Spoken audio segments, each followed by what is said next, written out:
A very good morning, students. Welcome to the class. Today we will again continue with your chapter number 4 chapter in your economics book, वैश्वीकरण और भारतीय अर्थव्यवस्था. Further continue करते हैं और आज की क्लास में हम स्टडी करेंगे कि वैश्वीकरण हम किसको कहते हैं. ठीक है, तो स्टार्ट करते हैं. Who will read? वैश्वीकरण क्या है? विगत 2-3 दशकों से अधिकांश बहुराष्ट्रीय कंपनियां विश्व में उन स्थानों की तलाश कर रही हैं जो उनके उत्पादन के लिए सस्ते हों.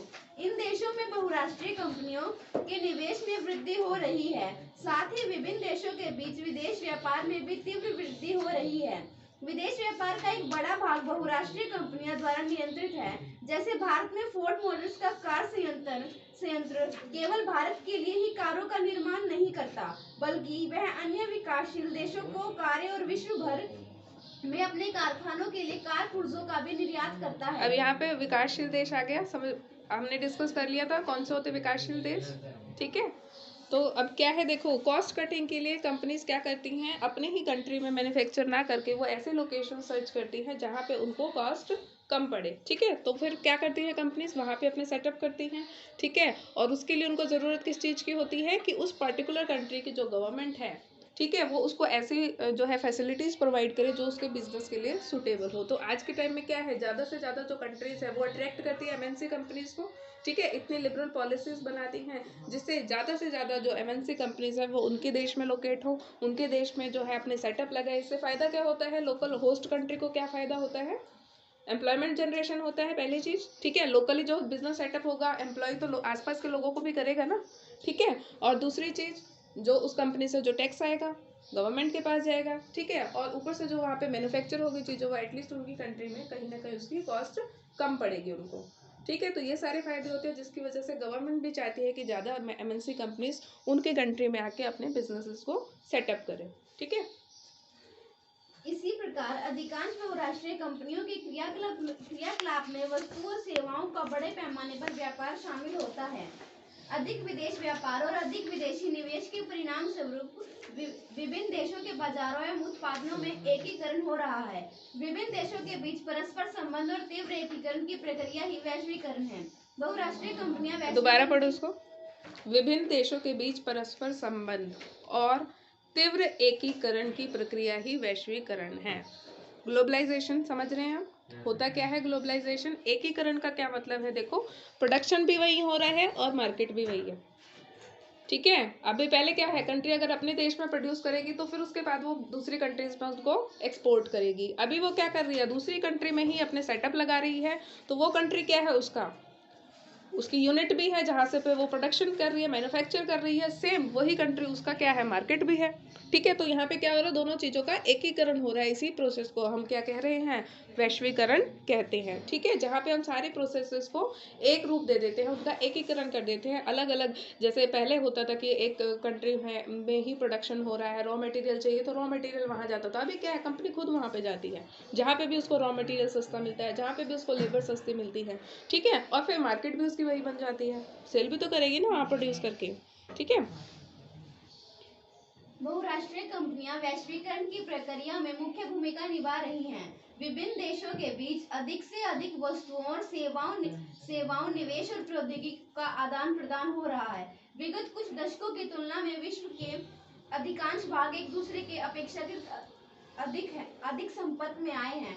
वस्तुओं, सेवाओं, निवेश और प्रौद्योगिकी के अतिरिक्त विभिन्न देशों को आपस में जोड़ने का एक और माध्यम हो सकता है. यह माध्यम है विभिन्न देशों के बीच लोगों का आवागमन. ठीक है, एक तो चीज़ है कि मैन्युफैक्चरिंग के थ्रू कंट्रीज कनेक्ट होती हैं एक दूसरे के साथ. ठीक है, अब क्या है, देखो, दोनों तरफ से ही नीड है. एक कंट्री को नीड है कि उसको मटेरियल सस्ता मिलना चाहिए, लेबर सस्ती मिलनी चाहिए, इसीलिए वो दूसरी कंट्री की लोकेशन ढूंढता है. और जो लोकल होस्ट कंट्री है वो क्या ढूंढेगी कि ठीक है, हमारी कंट्री में निवेश आएगा, हमारी कंट्री में इन्वेस्टमेंट आएगी, हमारी कंट्री में पैसा आएगा, इनफ्लो होगा कैश का, एम्प्लॉयमेंट जनरेट होगा. तो उससे क्या है, ज़्यादा से ज़्यादा कंट्रीज एक दूसरे से कनेक्टेड हो रही हैं. ठीक है, तो एक तो हो गया मैन्युफैक्चर. दूसरा होता है जिससे ग्लोबलाइज्ड वर्ल्ड हमारा बन रहा है, वो होता है लोगों का एक जगह से दूसरी जगह आना. ठीक है, वो अलग अलग पर्पसेस के लिए हो सकता है. अब देखो, जब एमएनसी कंपनी आएगी तो जो वहाँ की जो कंट्री होगी वो क्या करेगी, अपने कुछ एम्प्लॉयज़ भी भेजेगी. जो ऑनर जो है उस कंपनी का, वो सीधा तो नहीं भेज सकता ना कुछ कोई एम्प्लॉय तो वहाँ से आएगा ही आएगा, ठीक है। तो उससे ह्यूमन का इनफ्लो भी हो रहा है, ठीक है। उसी तरीके से जब कंपनीज अलग अलग जगह सेटअप होती है तो उनको वहाँ पे क्या होता है, एम्प्लॉयज़ की ज़रूरत होती है, तो एफिशिएंसी जहाँ पे मिलती है उनको तो वहीं से वो पिक करते हैं और अलग अलग कंट्री में उनको पोस्ट कर देते हैं, ठीक है। तो इससे क्या होता है, एक कंट्री का पर्सन, अब सपोज कंपनी है वो यूएसए की, उसकी ब्रांच है जर्मनी में सपोज, ठीक है, और एम्प्लॉय है वहाँ, एम्प्लॉय किसको भेज रहे हैं, वो इंडिया से, ठीक है। कंपनी भी अलग है, एम्प्लॉय भी अलग है और होस्ट कंट्री अलग है वहाँ पे, ठीक है। तो इस तरीके से जब लोग एक कंट्री से दूसरी जगह जब मूव करते हैं, चाहे वो सर्विसेज के लिए है, जॉब्स के लिए है, या फिर आजकल तो ट्रीटमेंट के लिए भी लोग जाते हैं एक कंट्री से दूसरी कंट्री, ठीक है। और टूरिज्म तो हमेशा से है ही, ठीक है। तो इन सब चीज़ों की वजह से भी आज जो है विश्व जो है वैश्वीकरण की ओर लगातार बढ़ता जा रहा है, ना सिर्फ मैन्युफैक्चरिंग के थ्रू, बल्कि लोग जो एक कंट्री से दूसरी कंट्री बहुत इजीली जो फ्लो हो रहा है, इनफ्लो आउटफ्लो दोनों का मूवमेंट जो हो रही है लोगों की, उससे भी विश्व जो है एकीकृत हो रहा है, यानी कि वैश्वीकरण हो रहा है, ठीक है। प्राय लोग बेहतर आय, बेहतर रोजगार एवं शिक्षा की तलाश में एक देश से दूसरे देश में आवागमन हाँ, शिक्षा करते भी एक हैं। इम्पॉर्टेंट रोल है। अब देखा होगा आपने, ज़्यादातर लोग जो है कहाँ जाते हैं, ऑस्ट्रेलिया जाते हैं स्टडी के लिए, हायर स्टडीज़ के लिए, ठीक है, क्योंकि वहाँ के इंस्टीट्यूशंस अच्छे हैं, ठीक है। तो एजुकेशन के लिए भी लोग क्या करते हैं, जो लोगों का मूवमेंट होती है एक जगह से दूसरी जगह, तो बहुत सारे पॉइंट्स मिल गए आपको यहाँ पे, ठीक है। रोजगार की तलाश में जा सकते हैं, एजुकेशन के लिए जा सकते हैं, अपनी हेल्थ फैसिलिटी के लिए, किसी ट्रीटमेंट के लिए जा सकते हैं, और अभी तो और भी बहुत सारी चीज़ें, जैसे अभी हमने इसी चैप्टर में शायद हमने देखा था कि इको टूरिज्म के लिए जाते हैं लोग, है ना, इन्वायरमेंट को स्टडी करने के लिए जाते हैं, रिसर्च के लिए जाते हैं, तो बहुत सारे पर्पसेस हो सकते हैं। और आजकल इजी है फ्लो एक कंट्री से दूसरी कंट्री, और कहीं ना कहीं कॉस्ट भी कम है, ठीक है। जो पहले जो एयर चार्जेस होते थे उतने तो नहीं है, अब तो सस्ता है हर चीज़, ठीक है। धीरे धीरे जो है कॉस्ट कटिंग होती जा रही है, एयर फेयर्स आपके जो है कम होते जा रहे हैं, तो उससे भी ईजी हुआ है लोगों का एक कंट्री से दूसरी कंट्री में मूव करना। किंतु विगत कुछ दशकों में अनेक प्रतिबंधों के कारण विभिन्न देशों के बीच लोगों के आवागमन में अधिक वृद्धि नहीं हुई है। वैश्वीकरण को संभव बनाने वाले कारक, प्रौद्योगिकी में तीव्र उन्नति व मुख्य कारक है जिसने वैश्वीकरण की प्रक्रिया को उत्प्रेरित किया। जैसे विगत 50 वर्षों में परिवहन प्रौद्योगिकी में बहुत उन्नति हुई है। इसने लंबी दूरियों तक वस्तुओं की तीव्रतर आपूर्ति को कम लागत पर संभव किया है।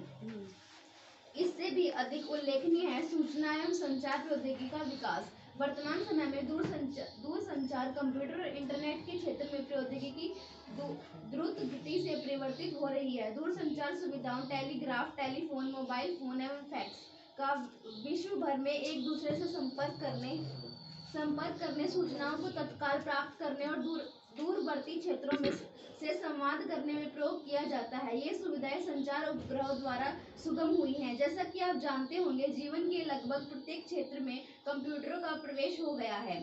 आपने इंटरनेट की चमत्कारिक संसार में भी प्रवेश किया होगा, जहां जो कुछ भी आप जानना चाहते हो लगभग उसकी जानकारी प्राप्त कर सकते हैं और सूचनाओं को आपस में बांट सकते हैं। इंटरनेट से हम तत्काल इलेक्ट्रॉनिक डॉक, ईमेल भेज सकते हैं और अत्यंत कम मूल्य पर विश्व भर में बात वॉइस मेल कर सकते हैं। ठीक है, तो इसमें तो कुछ समझाने जाए जैसा कुछ है नहीं। आपको पता है आजकल इंफॉर्मेशन टेक्नोलॉजी है का इस्तेमाल हम बहुत ज़्यादा करते हैं, कंप्यूटर इंटरनेट का इस्तेमाल बहुत ज़्यादा करते हैं, जिससे कनेक्टिविटी और ज़्यादा बढ़ती है। ये भी तो एक सोर्स है ना कनेक्टिविटी का, यानी कि ग्लोबलाइजेशन का, जिससे लोग जो है अलग अलग कंट्री के लोग एक दूसरे के साथ कनेक्टेड रह सकते हैं, ठीक है।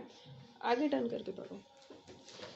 विदेश व्यापार तथा विदेशी निवेश का उदारीकरण। हम भारत में चीनी खिलौनों के आयात वाले उदाहरण पर वापस लौटते हैं। मान लीजिए कि भारत सरकार खिलौनों के आयात पर कर लगाती है, तब क्या होगा? इसका अर्थ है कि जो इन खिलौनों का आयात करना चाहते हैं उन्हें इन पर कर देना होगा।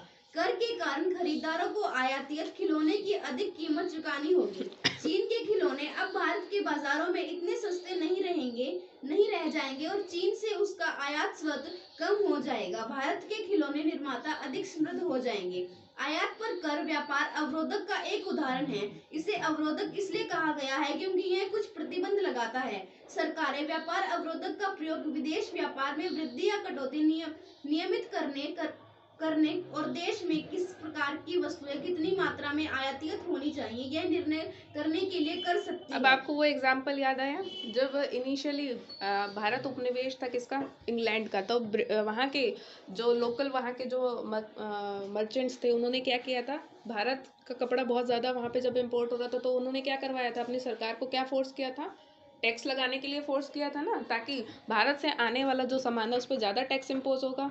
ज़्यादा टैक्स इम्पोज होने का मतलब कि भारतीय लोगों को पैसे पे करने पड़ेंगे ना वहाँ पे, और इस तरीके से उन्होंने उनके जो कपड़ा भारत से आयातित होकर जा रहा था उस पर क्या करवा दिया था, बैन लगवा दिया था, क्योंकि टैक्स इतने ज़्यादा होंगे तो कौन पे करेगा। ठीक है, तो टैक्स क्या होता है, एक तरीके से हर्डल नज़र आता है। जितनी भी ये एमएनसी कंपनीज होती है जब भी ये दूसरी कंट्री में अपना बिजनेस करने के लिए जाती है तो सबसे बड़ा हर्डल इनके आगे होता है कि टैक्स इनको जो पे करना पड़ता है। अगर वो टैक्स इतना ज़्यादा होगा तो क्या होगा, बिजनेस अच्छे से नहीं कर पाएंगे, क्योंकि वो टैक्स किस में ऐड होगा, कॉस्ट में ऐड होगा।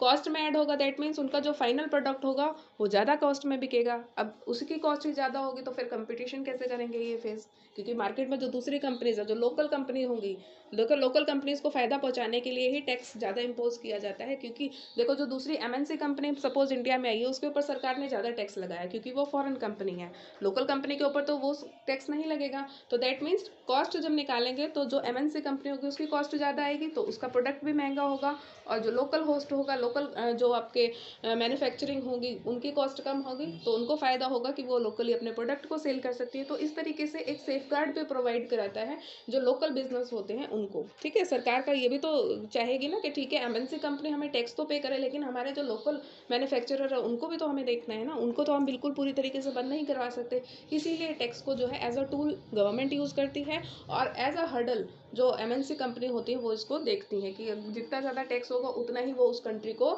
जो है उसमें मैन्युफैक्चर करना पसंद नहीं करेंगी। ठीक है, स्वतंत्रता के बाद भारत सरकार ने विदेश व्यापार एवं विदेशी निवेश पर प्रतिबंध लगा रखा था।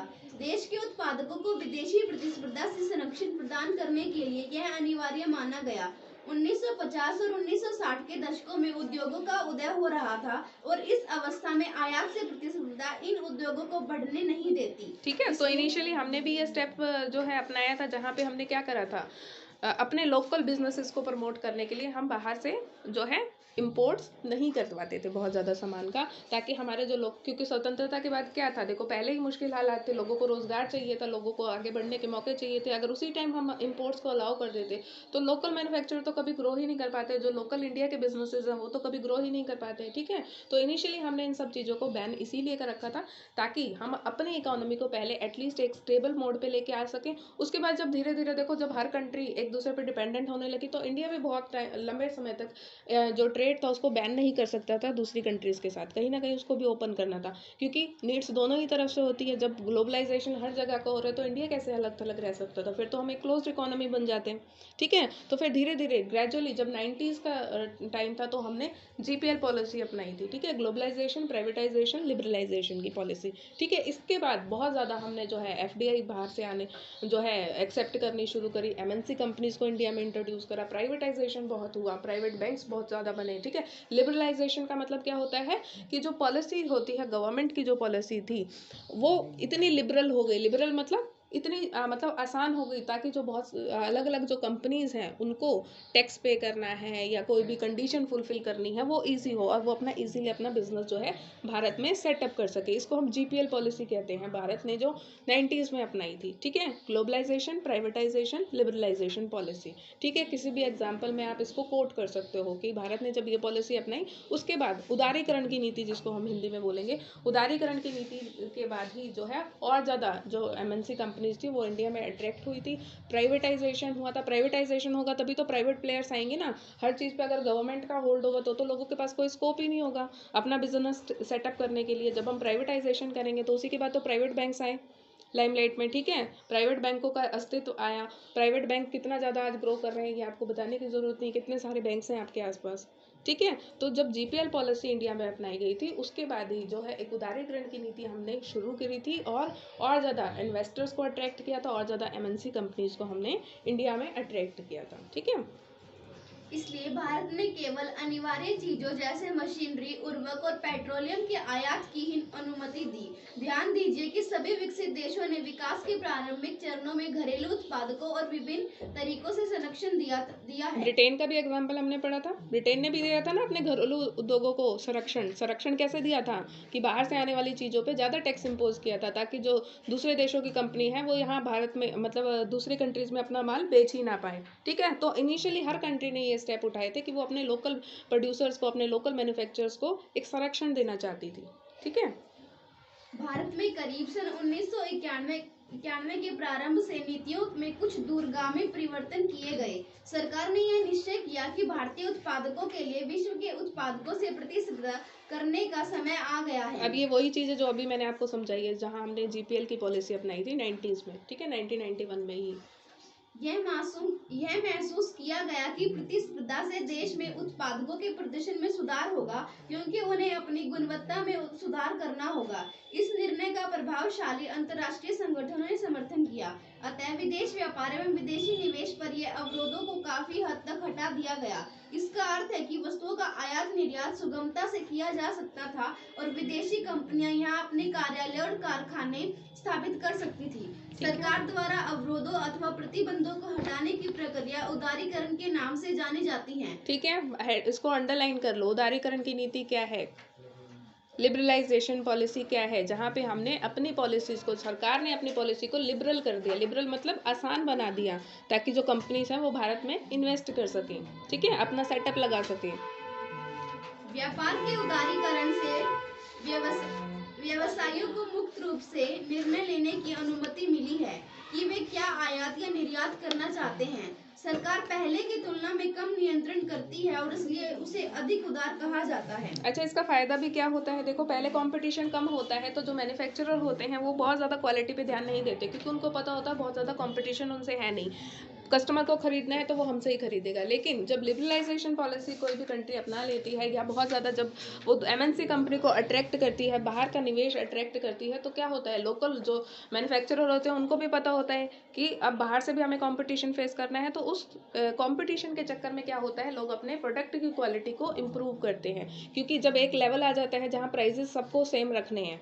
अब साबुन है, जनरली आप देखोगे एक जैसे, ऑलमोस्ट एक जैसे रेट होते हैं। ठीक है, जो बेसिक नीड्स की चीज़ें हैं, आप टूथपेस्ट का उठा लो, आप ये है चाय पत्ती उठा लो, साबुन उठा लो, ठीक है, डिटर्जेंट उठा लो, जनरली क्या होते हैं जो लोकल कॉम्पिटिटर्स हैं, मतलब जो मेन कंपनीज हैं, उनके प्राइसेस में बहुत ज़्यादा डिफरेंस नहीं होता। तो फिर वो डिफरेंशिएट कैसे करते हैं अपने प्रोडक्ट को, क्वालिटी से। ठीक है, तो इसीलिए कंपटीशन अच्छा इसीलिए माना जाता है कि सरकार क्या सोचती है कि ठीक है, जब हम ज़्यादा कंपनीज को अट्रैक्ट करेंगे, ज़्यादा लिबरलाइजेशन पॉलिसी जब हम अपनाएंगे तो ज़्यादा कंपनीज आएंगी, ज़्यादा कंपनी आने के चक्कर में लेकिन क्वालिटी बेहतर हो जाएगी। ठीक है, क्योंकि उनको एक दूसरे के साथ भी तो कम्पीट करना है ना, एक दूसरे के साथ प्राइस पे तो कर नहीं सकते क्योंकि हर कोई अपने कॉस्ट कटिंग करेगा और कम से कम कीमत पे जब बेचेगा तभी तो ग्राहक खरीदेगा ना, क्योंकि उसको पता है अगर मैं महंगा बेचूंगा तो 9 कंपनियां और हैं मेरे कंपटीशन में, ग्राहक उनसे जाके खरीदेगा तो कॉस्ट तो वो छेड़ेगा नहीं ज़्यादा। तो फिर किस और फोकस कर सकते हैं, क्वालिटी पे। तो ये एक जरिया होता है प्रोडक्ट की क्वालिटी को इम्प्रूव करने का। कॉम्पिटिशन एक चांस देता है कि जहाँ पे आप प्राइस को तो पता है वो नहीं ज़्यादा कंप्रोमाइज़ कर सकते हैं, तो वहाँ पे वो क्या करते हैं, क्वालिटी को एनहांस करते हैं। फिर आप क्या देखोगे, 10 रुपये में कौन सी बेहतर चीज़ आपको मिल रही है, आप वो लोगे। ठीक है, प्राइसेस तो आपको दिख गया कि सबके सेम है, तो उसके बाद ग्राहक क्या ढूंढता है कि क्वालिटी किस में अच्छी है। ठीक, तो ये वाइसे वर्सा कॉन्सेप्ट है जहाँ आप एक ग्राहक के पॉइंट ऑफ व्यू से भी समझ सकते हो और कंपनीज के खुद के पॉइंट ऑफ व्यू से भी समझ सकते हो। ठीक है, विश्व व्यापार संगठन, हमने देखा कि कुछ बहुत प्रभावशाली अंतर्राष्ट्रीय संगठनों ने भारत में विदेश व्यापार एवं विदेशी निवेश के उदारीकरण का समर्थन किया। इन संगठनों का मानना है कि विदेश व्यापार और विदेशी निवेश पर सभी अवरोधक हानिकारक हैं। कोई अवरोधक नहीं होना चाहिए, देशों के बीच मुक्त व्यापार होना चाहिए, विश्व के सभी देशों को अपनी नीतियां उदार बनानी चाहिए। ठीक है, WTO वर्ल्ड ट्रेड ऑर्गेनाइजेशन के बारे में यहाँ पे हम पढ़ेंगे। वर्ल्ड ट्रेड ऑर्गेनाइजेशन, देखो क्या कंट्रीज क्या मानती हैं कि एक फ्री ट्रेड होना चाहिए सभी कंट्रीज के बीच में। ठीक है, बहुत ज़्यादा अगर आप रिस्ट्रिक्शंस लगाते हो तो ना सिर्फ आपको खुद अपनी कंट्रीज में अपनी कंपनीज को ग्रो कराने में जो है दिक्कत होगी, बल्कि दूसरी कंट्रीज जो आपकी कंट्री में निवेश लाना चाहती है, यानी कि पैसा लाना चाहती है, वो भी नहीं आएंगी। तो इसलिए क्या है, है, दोनों का ही, सरकार को अपना फ़ायदा भी देखना है, कंपनीज का फ़ायदा भी देखना है, सेम वे में कंपनीज को अपना भी फ़ायदा देखना है, और सरकार को तो ऑफ कोर्स वो टैक्स के रूप में या फिर जो है इन्वेस्टमेंट जब वो किसी कंट्री में लेके जाएगी तो वो दोनों चीज़ें देखनी है। तो उस चक्कर में क्या होता है, देखो क्या आप इंसिस्ट किया जाता है कि एक फ्री ट्रेड होना चाहिए, ठीक है। अगर हमारी कंट्री की सपोज यूएसए की पॉलिसी आपको लिबरलाइज्ड देती है, एक लिबरल देती है कि इंडिया की कंपनीज वहाँ जाके इजीली सेटअप कर सकती हैं, तो अमेरिकन गवर्नमेंट क्या चाहेगी कि जब हमारी कंपनीज इंडिया में जाएं तो उनके साथ भी सेम ट्रीटमेंट होना चाहिए, उनके लिए भी पॉलिसीज ईजी होनी चाहिए, ठीक है। तो इस लिए क्या है, डब्ल्यूटीओ की जो है स्थापना की गई, वर्ल्ड ट्रेड ऑर्गेनाइजेशन, विश्व व्यापार संगठन, जो कि क्या करता है, वर्ल्ड वाइड ट्रेड को प्रमोट करता है और कोशिश करता है कि जो ट्रेड है वो फ्री ट्रेड रहे। फ्री ट्रेड मतलब लिबरल पॉलिसीज हो कंट्रीज की, बहुत ज़्यादा रिस्ट्रिक्शंस ना लगाएं, ठीक है। आपने देखा होगा आज के टाइम में जो जब से वॉर खत्म हुई है, सेकेंड वर्ल्ड वॉर के बाद से पीसफुल एक वर्ल्ड बनता जा रहा है, ठीक है, वॉर नहीं होती है। दो कंट्रीज कैसे जो है, जब दो कंट्रीज के बीच में कोई भी कन्फ्लिक्ट होता है तो आपने देखा होगा बॉर्डर्स पे लड़ाई नहीं होती, कैसे लड़ाई होती है, इन्हीं बिजनेस पे के थ्रू वो जो है अपनी टेक्टिक्स को इस तरीके से अप्लाई करते हैं जहाँ पे वो वेपन्स का इस्तेमाल नहीं करते, वो क्या करते हैं, रिस्ट्रिक्शंस लगाते हैं। किस में रिस्ट्रिक्शंस लगाएंगे, बिजनेसेस पे। अब सपोज यूएस की को प्रॉब्लम हो जाए चाइना से सपोज, तो वो क्या करेंगे, दोनों को पता है दोनों न्यूक्लियर पावर है, दोनों के पास न्यूक्लियर वेपन है, तो डायरेक्ट अटैक नहीं कर सकते, उनको पता है उनके पास भी उतनी फोर्सेज हैं जितनी हमारे पास हैं, दोनों कंट्रीज डायरेक्ट वॉर में तो एंगेज नहीं होंगी, तो वो क्या करेंगी, ट्रेड रिस्ट्रिक्शंस लगाएंगी, ठीक है। यूएस क्या करेगा, चाइनीज़ की कंपनीज के ऊपर ज़्यादा टैक्स इम्पोज करेगा, जिससे क्या होगा, उनकी कॉस्ट ज़्यादा आएगी और वो उनको अपना सामान बेचने में वहाँ पे दिक्कत होगी, ठीक है। बदले में चाइना में पैसा कम जाएगा, जब पैसा सामान नहीं बिकेगा तो पैसा नहीं जाएगा, ठीक है। फिर उसके बदले में क्या होगा, चाइना उठा के यूएस में जितनी कंपनीज यूएस की जितनी कंपनीज चाइना में है उनके ऊपर ज़्यादा टैक्स लगाएगा, उनके ऊपर ज़्यादा रिस्ट्रिक्शंस लगाएगा, ठीक है। तो आजकल के टाइम में इसी तरीके से वॉर जो कंट्रीज़ हैं एक दूसरे के साथ लड़ती है, जहाँ पे वो डायरेक्ट वॉर में एंगेज नहीं होती बल्कि रिस्ट्रिक्शंस लगाती है, ट्रेड रिस्ट्रिक्शंस लगाती है एक दूसरे के ऊपर, ठीक है। आप 9% लगाओगे, सामने वाला फिर 10% बढ़ा देगा टैक्स को, ठीक है, कोई और रिस्ट्रिक्शन लगा देगा, अपनी पॉलिसीज़ को इतना हार्ड कर देगा कि आपकी कंपनीज वहाँ पे लोकल कंपनीज से कम्पीट नहीं कर पाती, ठीक है। तो ये टैक्टिक्स है जो आजकल की कंट्रीज जो है इस्तेमाल करती है, क्योंकि वॉर आज के टाइम में कोई नहीं करता, ठीक है, क्योंकि सारी कंट्रीज जो है वेल सफिशिएंट है, उनके पास इक्विपमेंट है, हथियार हैं, न्यूक्लियर पावर कितनी सारी कंट्रीज है, तो कौन, अब मान लो अगर कोई ऐसी कंट्री भी है यूएस के सामने जिसके पास न्यूक्लियर पावर नहीं है, सपोज करो चाइना को छोड़ दे, कोई और एग्जांपल ले, और वो कंट्री न्यूक्लियर पावर भी नहीं है, फिर भी यूएस उसके साथ डायरेक्ट वॉर में क्यों एंगेज नहीं होगा, क्योंकि उसके सपोर्ट में सपोज चाइना आ सकता है ना। जब चाइना की राइवलरी है सपोज यूएस से, तो वो क्या करेगा, जिस भी कंट्री की राइवलरी होगी यूएस के साथ वो उस कंट्री को सपोर्ट करेगा, ठीक है, कहेगा ठीक है तुम्हारे पास न्यूक्लियर पावर नहीं है, मैं तुम्हें प्रोवाइड कर दूंगा, या मैं तुम्हें जो है वॉर इक्विपमेंट प्रोवाइड कर दूंगा। तो इसलिए भी कंट्रीज जो हैं आपस में डायरेक्ट जो ये वॉर होता है इसमें एंगेज नहीं होती हैं, इस तरीके की ट्रेड रिस्ट्रिक्शंस लगाती है। आप न्यूज़पेपर फॉलो करोगे आपको पता लगेगा यूएस में कौन कौन सी चीज़ें हैं जिन पे जो है रिस्ट्रिक्शंस लगी हैं, ठीक है। चाइना में कौन सी ऐसी यूएस के कंपनीज हैं जिनके ऊपर चाइना ने रिस्ट्रिक्शंस लगाई हैं, तो ये वॉर में फिर धीरे धीरे कन्वर्ट हो जाता है। ट्रेड वॉर इसीलिए कहते हैं, जो ट्रेड वॉर होती है अगर वो एक्सेस में चली जाए तो फिर फाइनली वो जो फुल फ्लेज वॉर होता है उसमें कन्वर्ट हो सकती है। इसलिए डब्ल्यूटीओ क्या कोशिश करता है, कंट्रीज के बीच में जो है नॉर्मल बिजनेस रिलेशन हो, बहुत ज़्यादा राइवलरी ना हो, बहुत ज़्यादा रिस्ट्रिक्शंस ना लगाए, बहुत ज़्यादा टैक्स इम्पोज ना करे, ये सारा ध्यान रखता है आपका डब्ल्यूटीओ, ठीक है। इसलिए व्यापार संगठन डब्ल्यूटीओ एक ऐसा संगठन है जिसका ध्येय अंतर्राष्ट्रीय व्यापार का उदार बनाना है। विकसित देशों की पहल पर शुरू किया गया विश्व व्यापार संगठन अंतर्राष्ट्रीय व्यापार से संबंधित नियमों को निर्धारित करता है और यह देखता है कि इन नियमों का पालन हो। वर्तमान में विश्व के लगभग 53 देश विश्व व्यापार संगठन 2011 के सदस्य हैं। यद्यपि विश्व व्यापार संगठन सभी देशों को मुक्त व्यापार की सुविधा देता है, परंतु व्यवहार में यह देखा गया है कि विकसित देशों में अनुचित ढंग से व्यापार अवरोधकों को बरकरार रखा है। दूसरी ओर विश्व व्यापार संगठन के नियमों ने विकासशील देशों के व्यापार अवरोधों को हटाने के लिए विवश किया है। इसका एक उदाहरण कृषि उत्पादों के व्यापार पर वर्तमान बहस है। भारत में वैश्वीकरण का प्रभाव। विगत 20 वर्षों में भारतीय अर्थव्यवस्था की वैश्वीकरण ने एक लंबी दूरी तय की है। इसका लोगों के जीवन पर क्या प्रभाव पड़ा है। हम कुछ प्रमाण देखते हैं। वैश्वीकरण और उत्पादकों, स्थानीय एवं विदेशी दोनों के बीच बृहत्तर प्रतिस्पर्धा से उपभोक्ताओं विशेषकर शहरी क्षेत्र में धनी वर्ग के उपभोक्ताओं को लाभ हुआ है। इन उपभोक्ताओं के समक्ष पहले से अधिक विकल्प हैं और वे अब अनेक उत्पादकों की उत्कृष्ट गुणवत्ता और कम कीमत से लाभान्वित हो रहे हैं। परिणामतः ये लोग पहले की तुलना में आज अपेक्षाकृत उच्चतर जीवन स्तर का आनंद ले रहे हैं। उत्पादकों और श्रमिकों पर वैश्वीकरण का एक समान प्रभाव नहीं पड़ा है। पहला, विगत 20 वर्षों में बहुराष्ट्रीय कंपनियों ने भारत में अपने निवेश में वृद्धि की है, जिसका अर्थ है कि भारत में निवेश करना उनके लिए लाभप्रद रहा है। बहुराष्ट्रीय कंपनियों ने शहरी इलाकों के उद्योगों जैसे सेल फोन, मोटर गाड़ियों, इलेक्ट्रॉनिक उत्पादों, ठंडे पेय पदार्थों और जंक खाद्य पदार्थों एवं बैंकिंग जैसी सेवाओं के निवेश में रुचि दिखाई है। इन उत्पादों के अधिकांश खरीदार संपन्न वर्ग के लोग हैं। इन उद्योगों और सेवाओं में नए रोजगार उत्पन्न हुए हैं। साथ ही इन उद्योगों को कच्चे माल इत्यादि की आपूर्ति करने वाले स्थानीय कंपनियां समृद्ध हुई। ठीक है, तो इंडिया में किस तरीके से ग्लोबलाइजेशन हो रहा है समझ में आया आपको। कंपनीज किस तरीके से इन्वेस्ट कर रही है, रॉ मटेरियल कैसे दूसरी कंट्रीज उनको प्रोवाइड करती है और साथ में रोजगार के अवसर लोगों को मिलते हैं। ठीक है। दूसरा, अनेक शीर्ष भारतीय कंपनियां बढ़ी हुई प्रतिस्पर्धा से लाभान्वित हुई हैं। इन कंपनियों में नवीनतम प्रौद्योगिकी और उत्पादन प्रणाली में निवेश किया और अपने उत्पादन मानकों को ऊंचा उठाया है। कुछ ने विदेशी कंपनियों के साथ सफलतापूर्वक सहयोग कर लाभ अर्जित किया। इससे भी आगे वैश्वीकरण ने कुछ बड़ी भारतीय कंपनियों को बहुराष्ट्रीय कंपनियों के रूप में उभरने के योग्य बनाया है।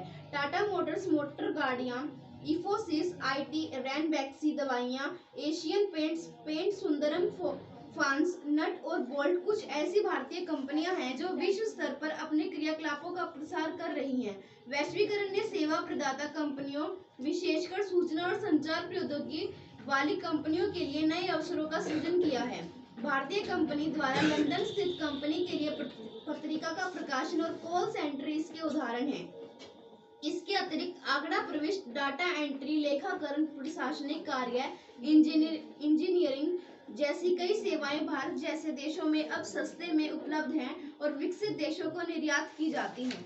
ठीक है, कॉल सेंटर सर्विस बहुत फेमस है इंडिया की, जहाँ से जो है अलग अलग कंट्रीज को सर्विसेज प्रोवाइड की जाती हैं। उपरोक्त कार्य परिस्थितियां और श्रमिकों की कठिनाइयां भारत के अनेक उद्योगों, इकाइयों और सेवाओं में सामान्य बात हो गई है। आज अधिकांश श्रमिक असंगठित क्षेत्र में नियोजित हैं। यही नहीं, संगठित क्षेत्र में क्रमश कार्य परिस्थितियां असंगठित क्षेत्र के समान होती जा रही हैं। संगठित क्षेत्र के श्रमिकों जैसे सुशीला को अब कोई संरक्षण और लाभ नहीं मिलता है, जिसका वह पहले अब संरक्षित, ये संगठित और असंगठित क्षेत्र आपको पता है। इकोनॉमिक्स के ही हमने सेकेंड चैप्टर में जब हमने सेक्टर्स ऑफ इंडियन इकोनॉमी पढ़ा था तब हमने कवर किया था संगठित और असंगठित क्षेत्र क्या होते हैं। देखो, संगठित क्या होता है, जो जहाँ पे देखो आपके वर्किंग आवर्स जो होते हैं वो फिक्स्ड होते हैं। ठीक है, आपको वीकली ऑफ मिलता है। ठीक है, आपको लीव्स मिलती है, मंथली लीव्स मिलती हैं। आफ्टर रिटायरमेंट आपको कुछ जो है स्कीम्स मिल सकती हैं आपको जो है। इसके अलावा गवर्नमेंट जो फैसिलिटीज़ देती है आपको, मेडिकल फैसिलिटी हो गई, हाउस फैसिलिटी हो गई, फ्यूल फैसिलिटी हो गई। ठीक है, ये सारी फैसिलिटी आपको मिलती है। एक ऑर्गेनाइज सेक्टर क्या होता है, जो कि गवर्नमेंट या फिर गवर्नमेंट रिलेटेड या फिर इवन प्राइवेट भी हो सकता है, लेकिन वो संगठित क्षेत्र है, मतलब वर्किंग आवर्स फिक्स है, आपको जॉब की कहीं ना कहीं सिक्योरिटी रहती है। असंगठित क्षेत्र क्या होता है, जैसे जो मजदूर होते हैं जिनको रोज के लिए काम ढूंढने जाना पड़ता है। असंगठित क्षेत्र मतलब कभी भी उनको काम पे रखा जा सकता है और नीड नहीं होगी तो कभी भी काम से निकाला जा सकता है। ठीक है, कोई मेडिकल बेनिफिट नहीं दिया जाता, कोई अलग तरीके का कोई बेनिफिट इनको नहीं मिलता। ये क्षेत्र होता है आपका असंगठित, जहाँ पे ना तो आय का कहीं विवरण रखा जाता है, कितनी इनको जो है मतलब पैसा मिलेगा, इनको अलग अलग वर्कर को अलग अलग पैसे दिए जाते हैं। ठीक है, कोई फिक्स्ड इनकम नहीं होती, कभी भी आपको कोई जॉब सिक्योरिटी नहीं होती, सबसे बड़ी बात असंगठित क्षेत्र में। ठीक है, काम होगा तो आपको काम मिल जाएगा, सीजन नहीं होगा काम आपको नहीं मिलेगा। लेकिन अभी क्या कह रहे हैं, देखो ग्लोबलाइजेशन की वजह से प्रॉब्लम क्या आ रही है, जो संगठित क्षेत्र है वो भी कहीं ना कहीं असंगठित क्षेत्र की तरह बनता जा रहा है, जहाँ पे वर्किंग आवर्स फिक्स नहीं होते। आपको पता है आजकल जो सरकारी बैंक है वहाँ पे वर्किंग आवर्स कितनी बढ़ती जा रही हैं। ठीक है, वर्किंग आवर्स बढ़ते जा रहे हैं, दैट मीन्स धीरे धीरे क्या, जो असंगठित क्षेत्र के जो फीचर्स हैं वो कहीं ना कहीं हमारे संगठित क्षेत्र में आते जा रहे हैं। अभी तो पेंशन भी नहीं है।